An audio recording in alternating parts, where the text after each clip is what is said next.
কিছু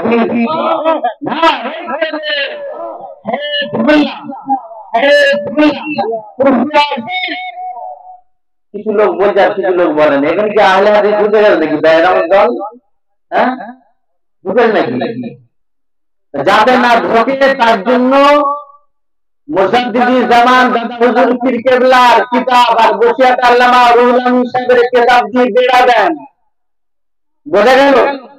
বেড়া যদি না দিতে পেরেছেন তোমাদের ইমানকে শেষ করে দেবে। যদি বলে কেন, এতদিন শুনেছেন যে শবে বরাতে রাত্রে নামাজ পড়লে বেশ্যাখানায় থাকা সমান হবে, বলুন না। মুসলমান কিরাম কথা বলতে পারে, কিন্তু রসুল বলেছেন আখিরি জামানায় হাতের তালুতে ঈমান রাখা, আগুনের আঙ্গা রাখা যতটুকু কষ্ট হবে তার থেকে অধিক কষ্ট হবে ঈমান রাখা। তো ও তো বেঈমান, ওর মাথায় টুপি থাকলে, দাড়ি থাকলে, ওর গোল পিরান থাকা পাঞ্জাবি থাকলে ও তো ঈমানদার নয়। ইমানদার যদি থাকে এরকম একটা কথা বলতে পারে, পারে কি? ইমানদারে কিন্তু বলতে পারে। রসুল বলেছেন ইমানদার বলতে পারবে না, কিন্তু বেঈমান বলতে পারবে। যাই হোক, আমি এসেছি বাবা সাহেব মৌখালী থেকে কষ্ট করে। ভাইজান দাওয়াতের জন্য ফোন করেছিল। আমি বলেছি ভাই ওই দিন আমার একটা দাওয়াত রয়েছে সেই ঘন্টপুর চন্ডীপুর, তো সেখানে মাগরিবের পর থেকে রাত 8:30 পৌনে 9টা পর্যন্ত তাদের কথা দেওয়া রয়েছে। আল্লাহর ইচ্ছা 9:30টার ভিতর তোমার উপরে ঢুকে পড়বো। আল্লাহ নিয়েছে লাখ লাখ শুকর।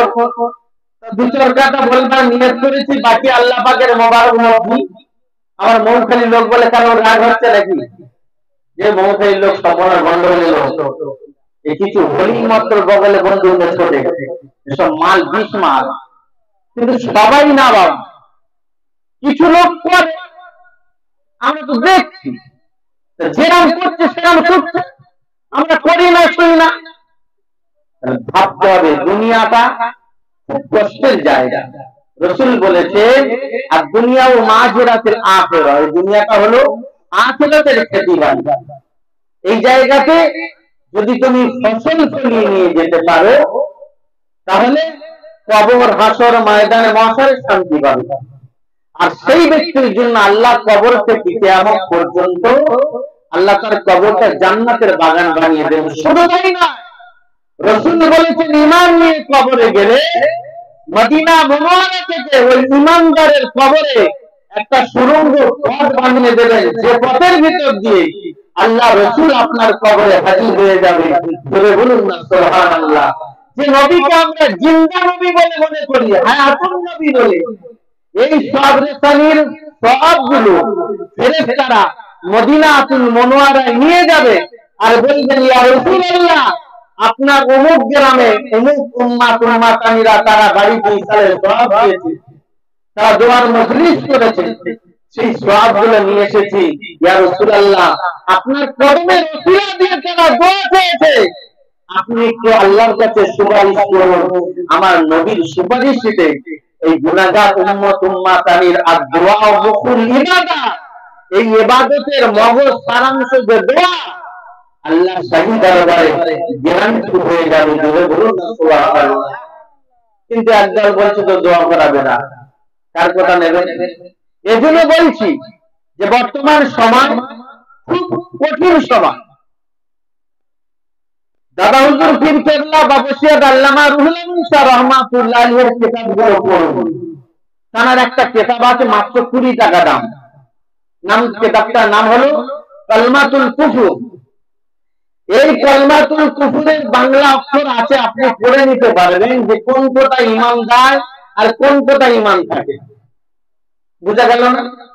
বর্তমান সময় এই যে হালিহালি ঈদ গেল, রোজা গেল, এই রোজার পরে ঈদের নামাজের পরে নবী সাহাবীরা তারা দরজা বন্ধ করে দিয়ে কাঁদতেন, চোখের পানি ফেলতেন। হাদিস শরীফ বিবরণ দিয়েছেন বিশ্ব নবী সাহাবা জামাতা উসমান, দরজাটা বন্ধ করে দিয়ে কাঁদতেন, আল্লাহ আমার 30 দিনের তারাবি রোজা সেহরি ইফতারি দান খয়রাত আল্লাহ তুমি যদি কবুল না করো তাহলে উসমানের কোনো দাম থাকবে না। রব্বুল আলামিন আমাকে যদি নবীর সাহাবী না বানিয়ে, নবীর জামাতা না বানিয়ে, উসমান জিন্নুরাইন না বানিয়ে আমাকে যদি মাঠের ঘাস বানাতেন, মক্কা মদিনার জানোয়ারেরা খেয়ে নিত, উসমানকে কাল কিয়ামতের ময়দানে হিসাব দিতে হতো না। একটা জান্নাতি সার্টিফিকেট পাওয়া সাহাবী তার মুখে যদি এই কথা আল্লাহর কাছে দোয়া চায়, আজকের ঈদের পরে আপনার আমার ঘরের ছেলে, ইমাম সাহেবের ভাই, হাজির ভাই, নামাজের ভাই, ইমানের ঘরে, মুসলমানের ঘরে, কাউরামুখী মধ্যফারাজের ঘরে নয়, মাদ্রাসায় পড়নেওয়ালা কিছু ছেলে তারাও সাথে জুটিয়ে আজকের বিভিন্ন রকম ব্রিজে, বিভিন্ন রকম জঙ্গলে তারা কি করছে, ঈদ মানাতে গেছে, ডিজে বক্স নিয়ে গেছে, হাতে মদের বোতল নিয়ে গেছে, বিভিন্ন রকম তারা এমনকি বলছে এগুলো ফলের রস, এগুলো খেলে উপকার হবে, এগুলো শরিয়াতে নাজায়েজ নয়, হারাম নয়। তারা কোন মাল? ওই যারা বলছে দেশখানায় থাকলে সর্বতরের সব নাউজুবিল্লাহ, সেই হলো এরা, এই দলের মাল। এরা হলো ইউটিউব পার্টি। এই ইউটিউব পার্টি শুনে, ইউটিউবের ভিতরে ওয়াজ শুনে আপনি জান্নাতের রাস্তায় যেতে পারবেন না। ইউটিউবের ভিতরে যদি আপনি নিতে পারেন জান্নাতের রাস্তা, অন্তত ৯৮ এর ভিতরে ১০০ এর ভিতরে ৯৮% ওই দেশখানা ওলাবে, শয়তানি মার্কা আলেম। আর ২% সেটা হলো মুজাদ্দিদে জামান, যারা হুজুর পীর কেবলার তরিকার আলেমেরা, তারা খেদমত করতে মাত্র ২%। ১০০ আলেম যদি ইউটিউবে ওয়াজ করে, এর ভিতরে ২টো আলেম পাবে যারা ইসলামের জন্য সঠিক আকীদার ভিতরে মুজাদ্দিদে জামান তথা হুজুর পীর কেবলার তরিকার উপরে এরা ওয়াজ করে, এরা মানুষকে বোঝায়, এরা মানুষকে বলে। মাত্র ২টো আলেম। আর ৯৮টা আলেম ইহুদি, কাফের, বেঈমান, বেদিনদের দালাল সেজে নবী পাকের হাদিস শোনার এলাকায় সায়াতুল জামানে আলা উম্মতি তাকুন কুলুবুহুম তাকুলু ইসয়া ওয়া কালামুহুম কালামিল আমবিয়া ওয়া ফিলুহুম কাফিলিল ফায়। আল্লাহ নবী শোনার জামানে জানিয়ে দিলেন, শোনার হাদিস পাকে লেখা, ওয়া আমার সাহাবীরা এমন একটা সময় আসবে, এমন একটা যুগ আসবে, আমি নবী জানিয়ে দিলাম আমার উম্মত উম্মাতের ভিতরে দেখতে পাওয়া যাবে, তাদের মুখে দাড়ি থাকবে বটে, মাথায় টুপি থাকবে বটে, গোলপিরান জামা থাকবে বটে, কিন্তু তাদের সমস্ত জানোয়ারের মতো হয়ে যাবে। আর তাদের কাজকর্মগুলো কারুন আর ফিরআউন বলে জাহান্নামী কাফেরদের মতো হবে। তারা নবীদের মতো নরম কথা বলবে, তারা ভাববে কিন্তু ধরতে পারবে না, হট করে ধরতে পারবে না। জহুরি না হলে শোনাচ্ছে না, প্রকৃত ব্যবসায়ী না হলে ব্যবসায় লাভবান করতে পারে না। ভালো রান্নি না হলে ভালো রান্না করতে পারবে না। ভালো বিভিন্ন রকম ভালো মিস্ত্রি হলে সুন্দর একটা ঘর বানিয়ে দেবে, ঠিক কিনা বলো? আর মিস্ত্রির হাতের কাজ যদি ভালো না হয়, কদিন জোগাড়ে করতে করতে যদি মিস্ত্রি হয়, আমি মিস্ত্রি হয়ে গেছে, তাহলে দেখবেন পাইপিং বেঁকে গেছে, দেয়াল বেঁকে গেছে, কলম বেঁকে গেছে। কেন? ও তো ২ দিন মাত্র জোগাড়ে করে মিস্ত্রি হয়েছে। তাহলে বর্তমান সময় বুঝতে হবে যে খাঁটি মিস্ত্রিকে আর জোগাড়ে কে। এখন তো বর্তমান সময় সব জোগাড় হয়ে, মানে জোগাড়ে করতে করতে মিস্ত্রির দলে ঢুকে পড়েছে। কেন? জোগাড়ের রোজ ৩০০ টাকা হলে মিস্ত্রির রোজ ৬০০ টাকা। এত দুনিয়ার লোভে আর বাঁচতে পারে না। কিভাবে যাই করে হোক আমার ৬০০ টাকা রোজ হওয়া দরকার। তো দেয়াল বেঁকে গেল, কলম বেঁকে গেল, টাইটেন বেঁকে গেল, আমার দেখার দরকার নেই, আমার রোজ হয়ে দরকার ৬০০ টাকা। কাজ কি পারবে সেটা বোঝাবার দরকার। তাহলে ভাবতে হবে এই জামানাটা কোন জামানা? সেই জামানায় এসেছে যে জামানায় তাদের অন্তরগুলো ফিরআউন, কাফের, বেঈমান, বেদিনদের মতো হবে, আর হিংস্র জানোয়ারের মতো হবে। এই আমাদের হারদা মাদ্রাসার কিছু ছাত্র, এই আমি গত ঈদের 3 দিন পরে গিয়েছিলাম, মরুদ ঝাঁপি বলে একটা জঙ্গল আছে, সেই জঙ্গলের পাশে কাকমারি বলে গ্রাম। ওই গ্রামে আমাদের মাদ্রাসা 13টা ছেলে আছে। তা বললো হুজুর একটু আসুন আমাদের এলাকা যদি একটু দেখে যায়। তো ওখানে গেলাম, ওই নদীর ওপরে আর বসতি নাই, ঘর বাড়ি নাই। তো সেখানে গেলাম, সেই মসজিদের ইমাম সাহেব ওদের ঘন ঘন বাঘ পেরিয়ে আসে, এসে বিভিন্ন রকম অত্যাচার করে। তাই এই ইমাম সাহেবের বাঘের মুখে এমন কামড়েছে, মুখটা এমন বিয়াকার হয়ে গেছে, মানে সে মুখটা বেঁকে গেছে। কিন্তু মাগরিবের নামাজ পড়লাম, সূরা কিরাত, সালাম টালাম করলাম, কোনো অসুবিধা নাই। কিন্তু হঠাৎ করে ভাববে যে মুখটা যারা বাঁকা দেখে, আপনি ভাববেন যে এই মুখে এরকম সূরা কিরাত, আল্লাহর কি শান। একটা ইমাম সাহেবকে ওই জঙ্গলি জানোয়ার এসেছে আর মুখটা কামড়ে ধরেছে, ধরে যারা ডাঁটা চিপিয়ে নিয়ে ফেলে দেয় ছেলেরা, ওরা তো ওই ইমাম সাহেবের এরা মুখ দিয়ে বাঘ হারাম তো ধরে আর চিপিয়ে আর ফেলে দিয়েছে, দিয়ে বাঘ চলে গেছে। ভাবতে অবাক লাগে। ওই লোকটা কিছুক্ষণ বেহুশ হয়েছিল, তাকে নার্সিং হসপিটালে ট্রিটমেন্ট করে আল্লাহ ইচ্ছাতে সুস্থ আছে। সেখানে আসার পরে রাস্তায় একটা ভ্যান, 7টা কিংবা 8টা হাঁস হবে, তার ভিতরে একটা হাঁস চাপা দিল, আর সেই হাঁসের নাড়ি ভুড়িটা বেড়ে গেছে, আর 4 সাইডে হাঁস গোলা খালি এরা উঁচু করছে, আর করছে কি যেন কলরব করছে চারি সাইডে। হাঁসটা মাঝখানে আছে। আমি বাইক নিয়ে দাঁড়ালাম, দাঁড়িয়ে দেখছি বাঁচে দিচ্ছে, হাঁসগুলো পড়ে যাচ্ছে, আবার দৌড়ে আসছে। আমি চিন্তা করলাম যে 10-12টা হাঁস ছিল, তার ভিতরে একটা হাঁস ভ্যান চাপা দিল, তার নাড়ি ভুড়ি বেরিয়ে গেল, রক্ত বেরিয়ে গেল, সে মারা গেল।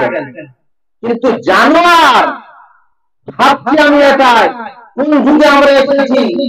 একটা হাঁস যদি তার জাত ভাই, সেই যদি জানোয়ার মারা যাওয়ার পরে তারা চিন্তা করছে কি হলো, কে কোথা আছো, তাড়াতাড়ি এসো, আমাদের একজনে মেরে দিয়ে পালিয়েছে, তারা তাদের ভাষায় চিৎকার করছে।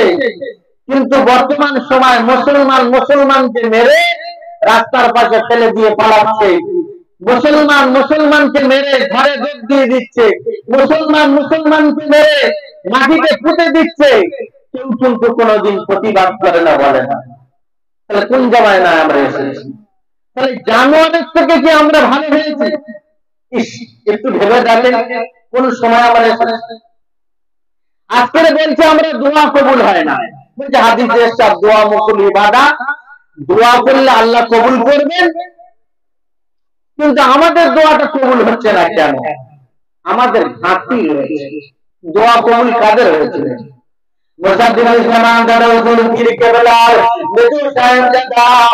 যখন হায়াতে বেঁচে ছিলেন, আমি তখন ফুরফুরা শরীফে পড়াশোনা করি। ওই হুগলি জেলায় 17 সাল একটা গ্রাম আছে মন্ডল পাড়া বলে। ওই মন্ডল পাড়াতে জিয়াদুলের ক্যান্সার হয়েছে। ওই ক্যান্সার বান্দাকে আর কলকাতা আগায় তারা রিপোর্ট করালো ক্যান্সার হলো। নিয়ে যাবে চিকিৎসা করার জন্য, তারা 7 দিন বাকি আছে, ভেলোরে নিয়ে যাবে। ওই জিয়াদুলের ছেলেরা ভাই ভাই মিলে আলোচনা করলেন, আমরা আব্বাকে নিয়ে তো ভেলোরে যাব। আমাদের হুগলি জেলায় বিষয়ে ফুরফুরা শরীফে আবু জাফর সিদ্দিকী মেজলাউল পীর কেবলা মুফতি আজম, এই মেজলাউল পীর কেবলা আছে। হুজুরের কাছে একটু যদি দোয়া আনতে যাই, তাহলে আমার মনে হয় একটু ভালো হয়।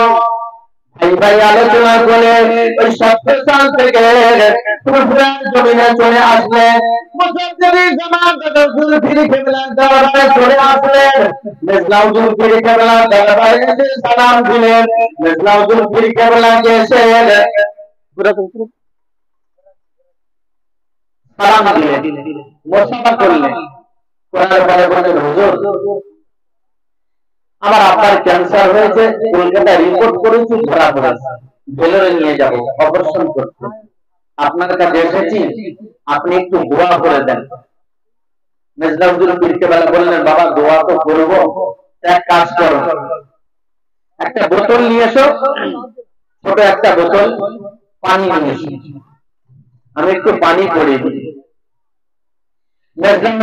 কেবলা কি করলেন, পানি করে দিলেন, আর বললেন ছেলেপুলেরা তোমরা শুনে নাও বাবা, আমি আবু জাফর সিদ্দিকী জানিয়ে দিলাম, আমি তো দোয়া করলাম পানিতে ফুঁক দিয়ে দিলাম, বাকি আল্লাহ পাকের মোবারক মধ্যে আল্লাহ চাহে বসে পাবে। এই যে পানিটা তোমরা 3 ভাগ করবে, ফুলফুলার জমিনে 1 ভাগ খাবে, আর জেলে ওঠার সময় আরেক ভাগ খাবে, আর উঠে ঢোকার সময় আরেক ভাগ খাবে। এই 3 ভাগ 3 বার ভাগ করে খাবে। আর যাবার সময় আমার আব্বাজান শুয়ে রয়েছেন যেখানে, আমার বোন ভাই শুয়ে রয়েছেন, ছোট ভাই শুয়ে রয়েছেন, এই মাজার গুলো জিয়ারত করে বাড়িতে চলে যাবেন, বাড়িতে চলে যাবে। 17 সালের ওই জিয়ারুল ছেলেপুলেদেরকে নিয়ে মির্জা হুজুর পীর কেবলা সেই পানি পড়া একদম খেয়ে নিয়ে, আর হুজুরের কথা অনুযায়ী মাজার গুলো জিয়ারত করে বাড়িতে চলে গেল। আর 3টে দিন বাকি আছে। বলছে কুচিরা, আমার যে একটা জ্বালা যন্ত্রণা হচ্ছিল বুকের ভিতরে, সেই জ্বালা যন্ত্রণাটা কমে গেছে। আবার কি বলছো? বলছে হ্যাঁ। এরপরে 3টে দিন পার হয়ে ফেলোরে যাবার দিন, প্লেনে ওঠার আগে আর একজন খেয়ে নিয়েছে, ফেলোরে চলে গেছে। সেখানে গিয়ে রিপোর্ট দেখালেন, দেখাবার পরে বলছে ঠিক আছে, রিপোর্ট গুলো দাও, তাড়াতাড়ি ওটিতে ঢুকিয়ে দাও। এরপরে বললেন আরেক ভাগ যে বাকি ছিল সে পানিটা খাইয়ে দিয়েছে, ওটিতে ঢুকাবে, অপারেশন করবে। এরপরে রিপোর্ট বললে কোথাকার রিপোর্ট? বলছে তো কলকাতা রিপোর্ট আছে। বলছে আমাদের এখানে রিপোর্ট করা আছে।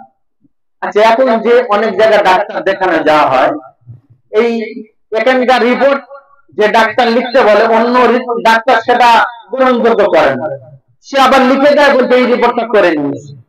তা আমাদের মনের ধারণা, অনেকে বলে কি ডাক্তার একটা পয়সা করে নেই, কোন রকম রিপোর্ট করালাম, আবার ফের রিপোর্ট করাতে হবে, যে কোনো কায়দায় তো রিপোর্ট করালাম। তবে না, ফের রিপোর্ট করাও, এখানে রিপোর্ট ভালো হয় না, অমুক জায়গায় এক জায়গায় বলে দিলেন, সেখানে রিপোর্ট করি, দেখে তার একটা ঔষধ লিখে নেয়। ভেলুনের জমিনে ভেলুনের ডাক্তাররা তারা রিপোর্ট করেছে, করে দেখছে রিপোর্টে ক্যান্সার না। জোরে বলুন সুবহানাল্লাহ, আরো জোরে বলুন সুবহানাল্লাহ। দেখছেন ক্যান্সার না, তারা অবাক হয়ে গেল। এই তোমরা কলকাতা দেশ তো কি ব্যাপার, এই রিপোর্ট আমরা করলাম এখানে ক্যান্সার নেই, আর তোমাদের রিপোর্টে দেখতে পাচ্ছি ক্যান্সার ধরা পড়েছে, কি ব্যাপার? এই রিপোর্ট করার পর কোন ডাক্তার দেখিয়েছিলে? বলছে না। তো কি করেছিলেন? বলছে আমাদের এলাকায় ত্রিপুরা শরীফে মির্জা হুজুর পীর কেবলা জানাকে মুফতি আজম বলে,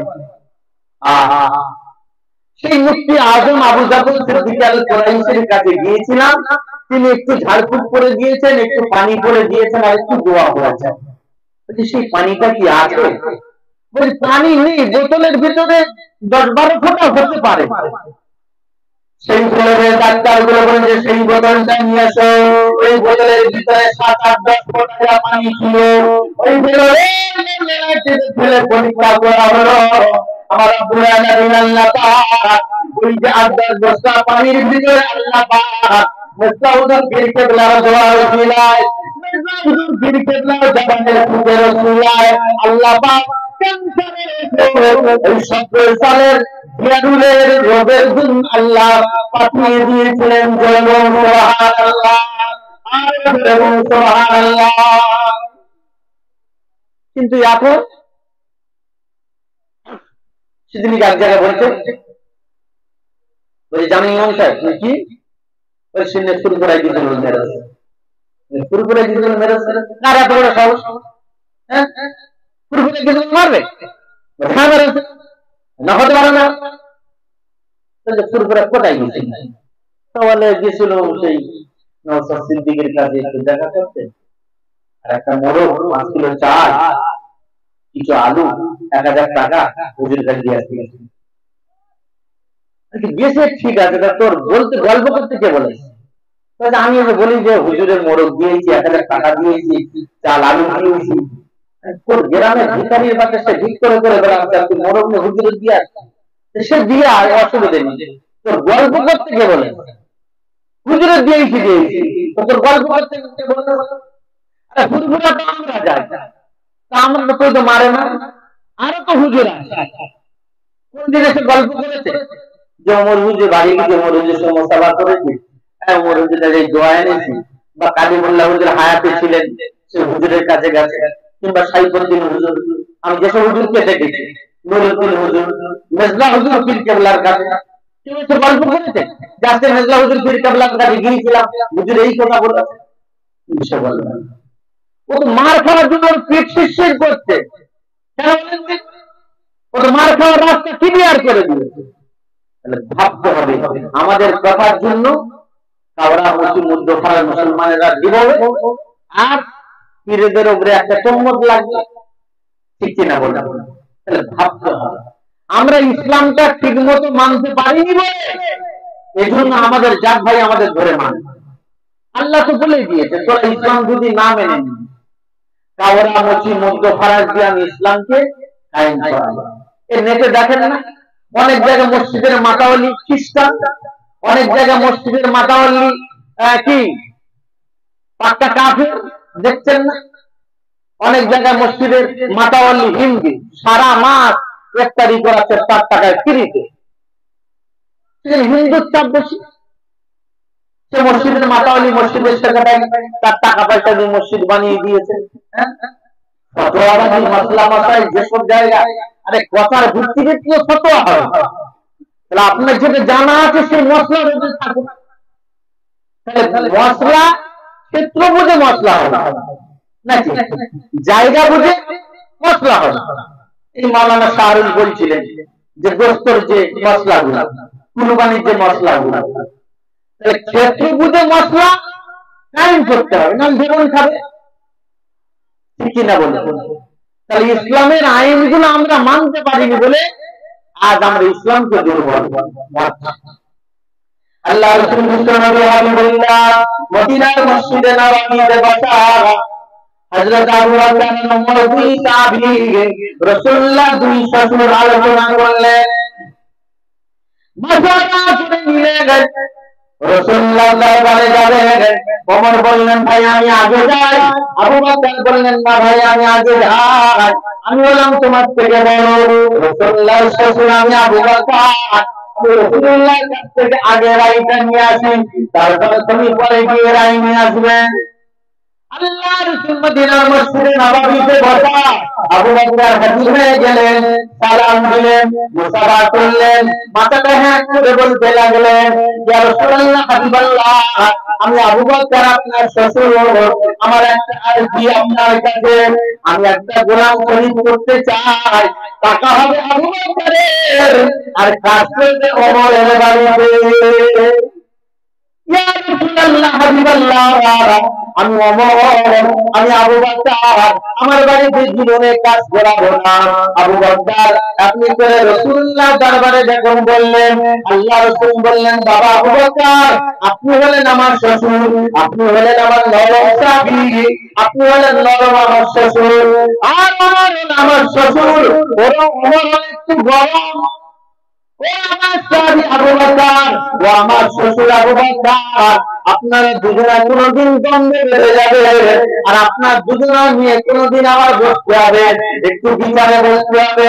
আপনারা দুই আমার শ্বশুর, যাতে আপনাদের বিচারে না বসতে হয় সেই কাজ করলে ভালো হয়, না কিনলে ভালো।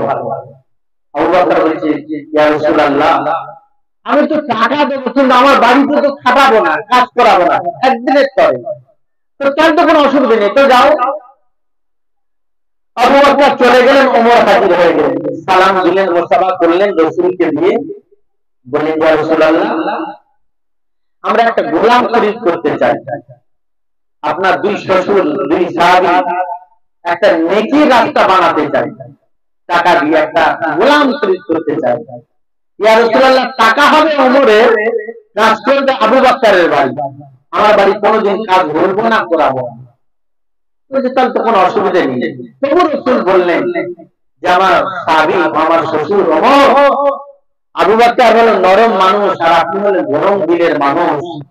আবার কোন দিন আপনাদের ঝামেলা বেঁধে যাবে, নরম আর গরমে কোন দিন ফাইট বেঁধে যাবে, আর সেদিনকে আমার আবার বিচারে বসতে হবে। ওমর বললেন, ইয়া রাসূলুল্লাহ, একদিনের পরেও হবে না। তো যে যার বাড়িতে চলে গেলেন, গিয়ে একটা গোলাম খরিদ করলেন। আবু বকর বলেছেন, ভাই ওমর, তোমার ভাবিকে একটু দেখিয়ে নিয়ে আসি। বলছে, যাও। বললেন, নিয়ে গেলেন। নিয়ে গিয়ে আবু বকর বাড়িতে খাওয়া দাওয়া করলেন, জৈতুনের তেল, খেজুর, গোশত দিয়ে ভালো মন্দ ফলমূল খাইয়ে দিয়ে বললেন, যা তাড়াতাড়ি চলে যাও, ওমরের বাড়িতে কাজ করবি। আবার দুপুর বেলা এসে বাড়িতে ঠিক খাওয়া দাওয়া করবি। ওমরের বাড়িতে চলে গেল, আবু বকরের বাড়িতে টিফিন খেয়ে আর দুপুর বেলা এসে খাওয়া দাওয়া করে, যেমন আমাদের রাখাল সকালে পান্তা টান্তা খাইয়ে দিলাম, মোষ ছাগল গরু পাঠিয়ে দিলাম, আবার দুপুর বেলা এসে খাওয়া দাওয়া করলাম। তদ্রুপি গোলামটা আবু বকরের বাড়িতে ওমরের বাড়ি গেল। ওমর বলছে, দেরি করলি কেন, তাড়াতাড়ি খা, এই যে রুটি, এই যে খেজুর, গোশত তোর জন্য রেডি করা আছে, তাড়াতাড়ি খা, খেয়ে আমার বড় ভাই আবু বকর ওর বাড়িতে গিয়ে কাজ করি। ও চিন্তা করছে, কাজ করতে এলাম ওমরের বাড়ি, আবার এখানে খেয়ে দিয়ে বলছে ফের সেই আবু বকরের বাড়িতে কাজ করার জন্য পাঠাচ্ছে। ও আবার চলে গেল আবু বকরের বাড়ি। আবু বকর বলছে, তুই লেট চলে যা, তাড়াতাড়ি যা, খেয়ে দিয়ে চলে যা, একটু বিশ্রাম নে, ওমরের বাড়িতে গিয়ে কাজ কর। এই যে আবু বকর খাইয়ে দেয় ওমরের বাড়ি, ওমর খাইয়ে দেয় আবু বকরের বাড়ি। গোলামটা পেরেশান হয়ে গেল, কি সর্বনাশ, বলছে যার বাড়ি যাচ্ছে খাওয়াচ্ছে, একটাও কাজ বলছে না, কি ইসলাম, কি নীতি পেয়ে গেলাম। ইসলাম, ইসলাম ধর্ম সত্যি শান্তি। আর সেই ধর্মের প্রথম খলিফা আবু বকর আর দ্বিতীয় খলিফা ওমর। এই আবু বকর আর ওমর রাসূলের দুই শ্বশুর। এটা কেমন মানুষ, এটা খালি খাওয়াচ্ছে, কাজ বলে না, ওর বাড়ি পাঠিয়ে দেয়, ওর বাড়ি কাটিয়ে দেয়। আমার জীবন কতদিন সার্থক রে। একদিন রাসূলুল্লাহ দরবারে হাজির হয়ে গেলেন, ইয়া রাসূলুল্লাহ, হাবিবাল্লাহ, আপনার দুই শ্বশুর আবু বকর আর ওমর আমাকে খরিদ করেছে, আমি গোলাম, আমি আবু বকরের বাড়িতে খেয়ে দেয়, ওমরের বাড়িতে কাজ করার জন্য চলে যাই। ওমর খাইয়ে দাইয়ে দিয়ে আবু বকরের বাড়িতে খাইয়ে পাঠিয়ে দেয়।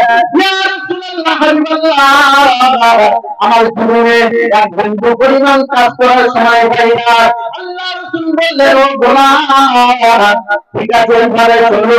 কয়েকজন পরে যুদ্ধের ময়দানে গেলেন।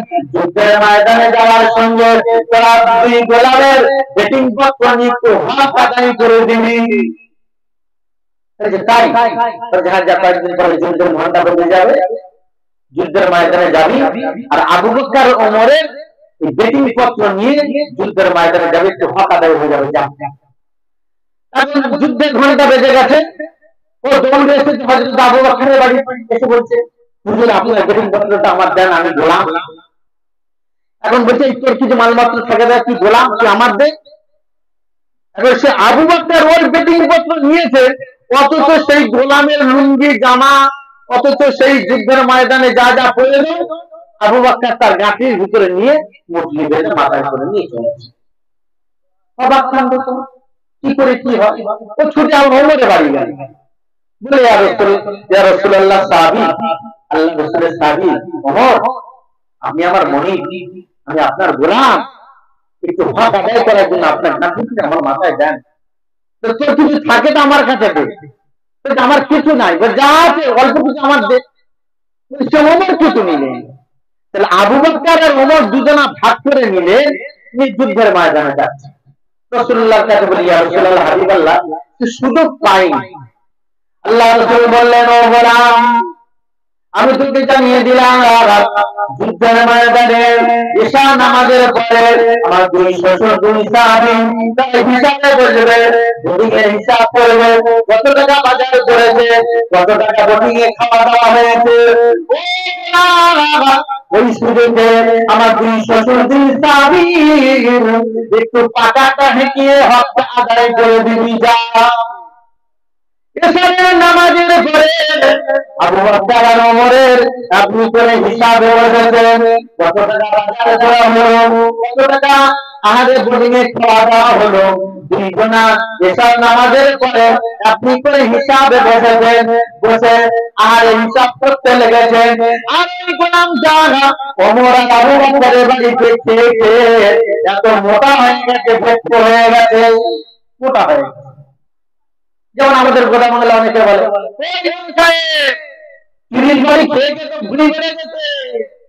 হ্যাঁ ঠিক কি বলে বলে অনেকে মানুষ নসিহত করলে বলে হুজুর আপনি তো মসজিদে নাই, আপনার ভুল বেড়েই চলেছে কিভাবে? আচ্ছা শুনুনি, রাস্তাটা চলছে তো বিশাল, এখন তো ফের উঠে পড়ে লেগেছে, মাঝখানে একটু বন্ধ ছিল, এখন তো ফের উঠে পড়ে লেগেছে। এই তো কদিন আগে বর্ধমানকে ঘুরে এলাম, মেদিনীপুরতে ঘুরে এলাম, টাকাও পাচ্ছি, চণ্ডীপুরতে ঘুরে এলাম, 5,000 6,000 7,000 টাকা দিচ্ছে, টাকাও পাচ্ছি, ভালো খাওয়া দাওয়া পাচ্ছি, ভুড়ি কেন বাড়বে না বলো? চিন্তা তো আর নাই।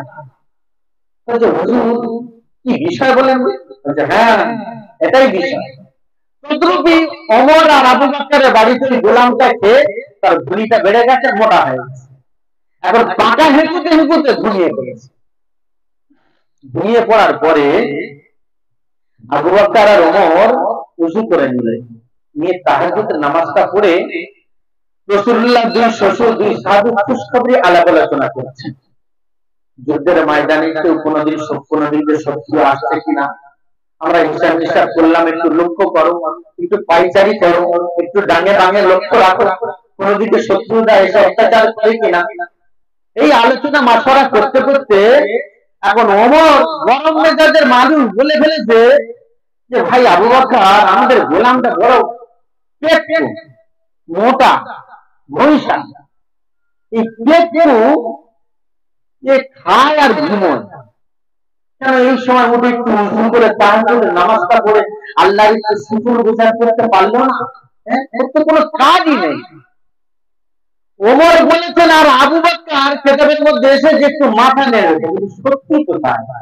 হ্যাঁ এসব ঘুমানো বাদ দিয়ে তো কোনো কাজ নাই, একটু উযু করে যদি তাহাজ্জুদের নামাজটা পড়ে নেয় তো জীবনটা সার্থকতা হয়ে যাবে।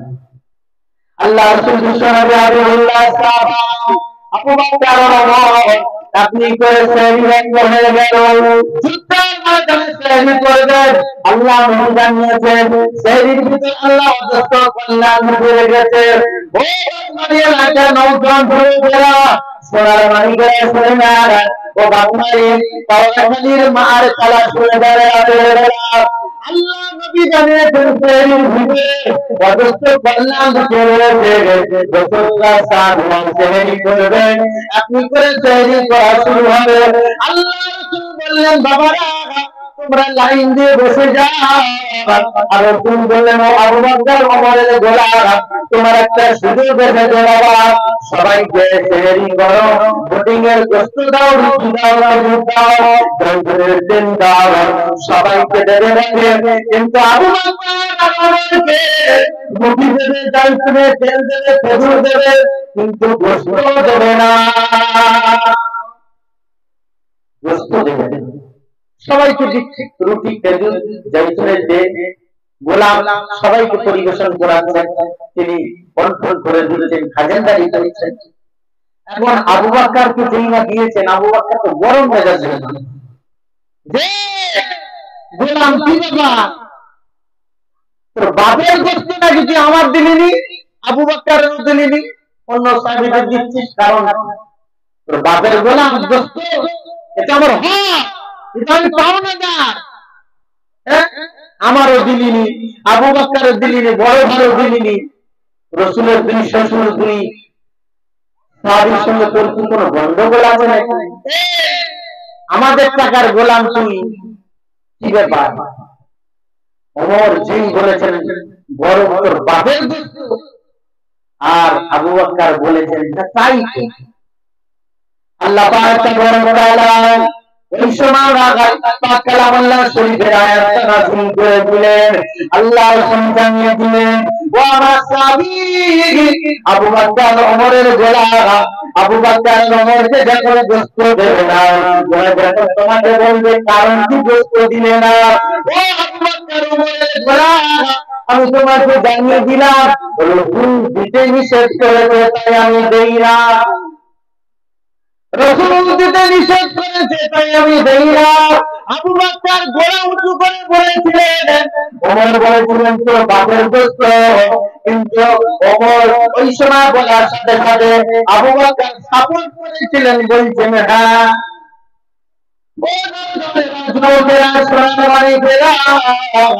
ওই সময় আবু বকর অবাক হয়ে গেলেন, যেই না গোলাম বলেছেন রসুল দিতে নিষেধ করেছে, রাসূলুল্লাহ কথার মধ্যে দ্বিতীয় কথা হবে না।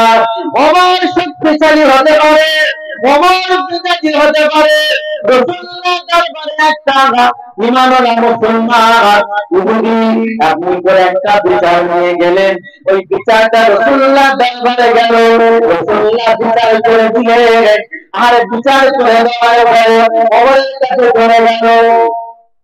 ওমর বলতে লেগেছে রাসূলুল্লাহ সাহাবী, ও রাসূলুল্লাহ সাহাবী, আমি তোমার বিচারটা করে দেব। ওমরের কাছে বললেন, ভাই রাসূলুল্লাহ আমার বিচার করে দিয়েছেন, ইহুদির পক্ষে রায় দিয়েছেন, আমি একটি ঈমানওয়ালা মুসলমান, আমার পক্ষে রায় হলো না। রাসূলুল্লাহর বিচারটা ওই মুসলমানটার যখন কবুল হলো না, পছন্দ হলো না, ওই সময় ওমর বলেছিলেন, ভাই আপনি দাঁড়ান।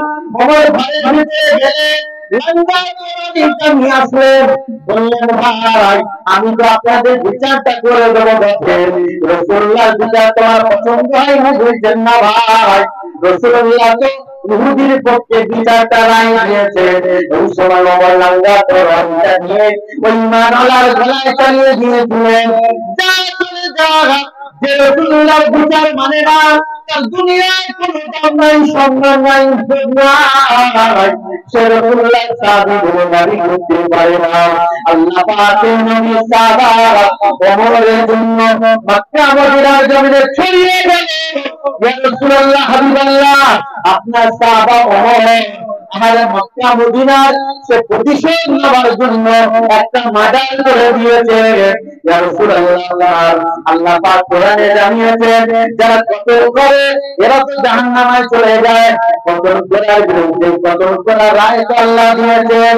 ইয়া রাসূলুল্লাহ হাবিবাল্লাহ, ওমর তো কতল করেছে, ওমরকে কতল করার জন্য আপনি রায়টা দেন। আল্লাহ পাক কোরআন শরীফের আয়াতটা নাযিল করে দিলেন, আল্লাহ পাক জানিয়ে দিলেন, ও মক্কা মদিনার মুসলমান ঈমানওয়ালারা, যারা আমার রাসূলের বিচার মানে না, আমি আল্লাহ জানিয়ে দিলাম তারা মুসলমানই না। সুবহানাল্লাহ, আমার ওমর যে তরোয়াল চালিয়েছে, ওই তরোয়ালে আমি আল্লাহ রাজি খুশি হয়ে গেলাম। সুবহানাল্লাহ, সেই গোলামকে বলেছেন তোর বাপের গোশত নাকি, সেই গোলাম বলেছে রাসূলুল্লাহ নিষেধ করেছেন। ওমর এত গর্ব মেরে ধরা মানুষ, এই সময় ওমর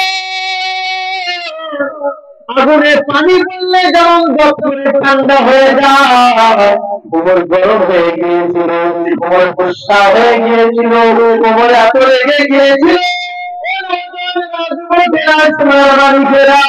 ওমর যেন ঠান্ডা পানি হয়ে গেল। রাসূলুল্লাহর আওয়াজ শুনে, রাসূলুল্লাহর হুকুমের আওয়াজ শুনে বললেন, আমার রাসূল তো রায় দিয়েছে, আপনাকে দিতে তো নিষেধ করেছে। কিছুক্ষণ পরে ফজরের আযান হয়ে গেল।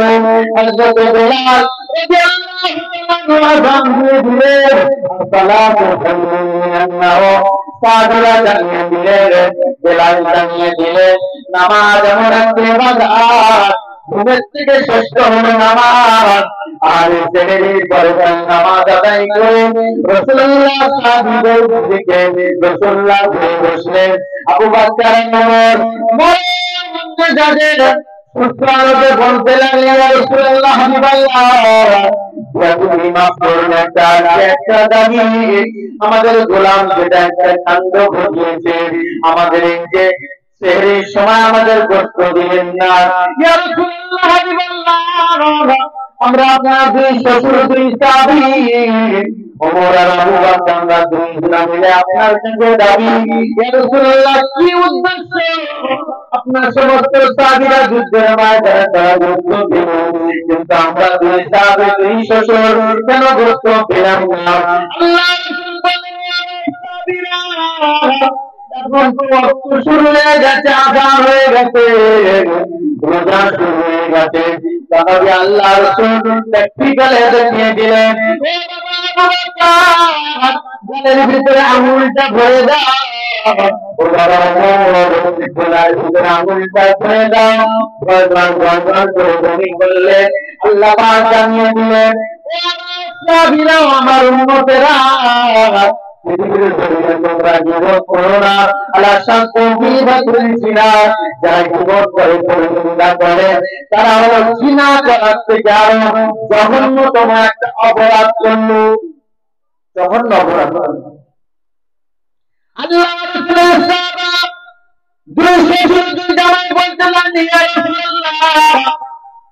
আমরা দুইজনা কি জীবন করলাম, আল্লাহ রাসূলের আগে হাদিস বর্ণনা করেছে, যারা জীবন করে তারা ওরা ভাই বোনের গোশত যেমন কবরের ভিতরে গোশত ছিটিয়ে খাওয়া।